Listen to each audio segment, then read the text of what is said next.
Ayon sa talatang Galasya 1, talatang 11 hanggang 12, Diyos ba ang Panginoong Hesukristo? Basahin natin ang nilalaman ng talata. Galasya 1:11 hanggang 12. Sapagkat aking ipinatatalastas sa inyo mga kapatid, tungkol sa ebanghelyo na aking ipinangangaral, na ito'y hindi ayon sa tao, sapagkat hindi ko ito tinanggap sa tao, ni itinuro man sa akin, kundi aking tinanggap sa pamamagitan ng pahayag ni Hesukristo. Kung bibigyan ng mga tao ng sariling pangunawa ang mga talatang ito, mahuhulong sila sa maling pagpapakahulugan. Dahil ayon kay Apostol Pablo, ang kanyang ipinangangaral na ebanghelyo ay hindi ayon sa tao, kundi ito'y kanyang tinanggap sa pamamagitan anya ng pahayag ng Panginoong Hesukristo. Sinasabi ng ilan, hindi pala itinatanggi ni Apostol Pablo na ang pagtuturo niya ay hindi naaayon sa tao. Gayong ang doktrina ng Iglesia ni Cristo ay tao si Cristo sa likas na kalagayan. Subalit, binabanggit rin na ito ay nanggaling sa pahayag ng Panginoong Hesukristo. Nalabas na hindi tao si Cristo kundi isang Diyos. Tama kaya ang pagbibigay nila ng pangunawa sa sinasabing ito ni Apostol Pablo? Upang malaman natin kung saan galing ang aral na itinataguyod ni Apostol Pablo sa mga taga-Galasya, ay suriin natin. Kanino ba nanggaling ang mga katuroang ipinahahayag niya nang siya'y mapadpad sa Galasya? Sa 1:7-6, sinagot nga sila ni Jesus at sinabi, ang turo ko ay hindi akin, kundi doon sa nagsugo sa akin. Hindi pala kay Kristo nagmula ang mga salitang ipinangangaral niya, kundi ito ay galing sa nagsugo sa kanya. Sino ba itong nagsugo sa kanya? Sa 1:8:40, datapwat pinagsisikapan ninyo akong patayin na taong sa inyo'y nagsaysay ng katotohanan na aking narinig sa Diyos. Ito'y hindi ginawa ni Abraham. Napansin niyo ba ang sabi sa talata? Ang aral anya ni Kristo ay nanggaling sa nagsugo sa kanya, ang Diyos. Mali daw naman po. Pero baka sabihin na naman ninyo na Diyos na si Kristo at siya rin yung Ama. Lalabas diyan na narinig ni Kristo ang sinabi nga sa sarili niya. At kung bumaba dito sa lupa ang Ama na nagkatawang tao bilang anak, kanino nananalangin at tumatawag si Kristo? Sa sarili niya ba?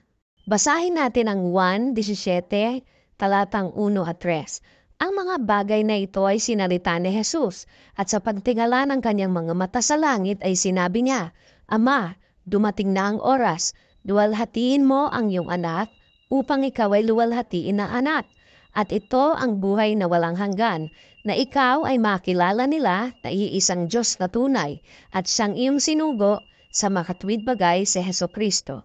Malinaw ang sabi sa talata, isa lamang ang tunay na Diyos.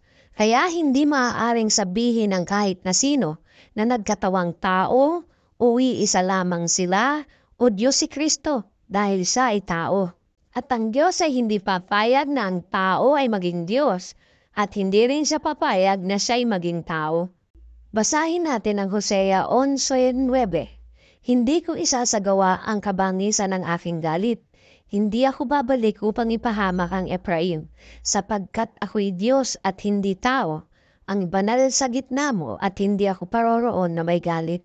Basahin din natin ito, Ezekiel 28 talatang 2. Anak ng tao, sabihin mo sa prinsipe ng Tiro, ganito ang sabi ng Panginoong Diyos, sapagkat ang iyong puso ay nagmataas, at iyong sinabi, ako'y Diyos, ako'y nauupo sa upuan ng Diyos, sa gitna ng mga dagat, gayunman ikaw ay tao at hindi Diyos, bagaman iyong inilaga kang iyong puso na parang puso ng Diyos. Kaya malinaw sa atin na kung bakit hindi nanggaling sa tao, ang aral na itinuturo ng mga apostol, sapagkat ang mga salitang narinig nila mula kay Kristo ay hindi pala sa Kanya.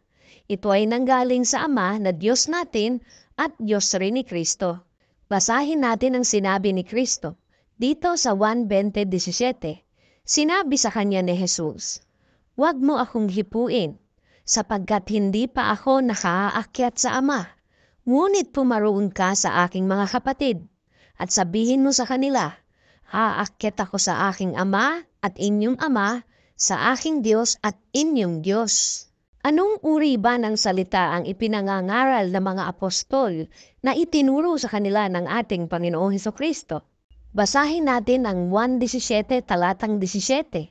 Pakabanalin mo sila sa katotohanan. Ang salita mo'y katotohanan. Sa makatuwid, ang salita ng Diyos ay katotohanan. Nabasa rin natin sa Galatia 1, talatang 11 hanggang 12 na sinabi ni Apostol Pablo na ang ebanghelyo na kanyang ipinangangaral ay sa pamamagitan ng Panginoong Hesukristo. Ano ba ang katumbas nito? Dito sa unang Timoteo 2 talatang 5, sapagkat may isang Diyos at may isang tagapamagitan sa Diyos at sa mga tao, ang taong si Kristo Jesus. Maliwanag na ibinahagi sa atin na ang aral na nakarating sa mga tao ay dulot ng pagpapamagitan ni Kristo sa Diyos at sa pagsusugo ng mga mangangaral ng mga salita ng Diyos sa katauhan ng mga apostol. Mapapatunayan rin ba ng Biblia na ang mga salita na tinanggap ng mga apostol kay Kristo ay hindi nanggaling kay Kristo, kundi sa Ama na iisang Diyos na tunay? Dito sa 1:14-24, ganito ang mababasa, ang hindi tumutupad sa aking salita ay hindi umiibig sa akin. Ang salitang narinig ninyo ay hindi sa akin, kundi sa Ama na nagsugo sa akin. At eto pa, 1:17 talatang 14, ibinigay ko sa kanila ang iyong salita, at kinapautan sila ng sanlibutan, sapagkat hindi sila taga-sanlibutan, gaya ko naman na hindi taga-sanlibutan. Kaya napakahalaga na suriin pa nating lalo ang katotohanan, sapagkat kung ating tinanggap ang katotohanan, tayo'y makakawala sa tanikala ng kamangmangan. Ito ang sabi ni Apostol Juan sa 1:8-32, at inyong makikilala ang katotohanan. Ang katotohanan ay magpapalaya sa inyo.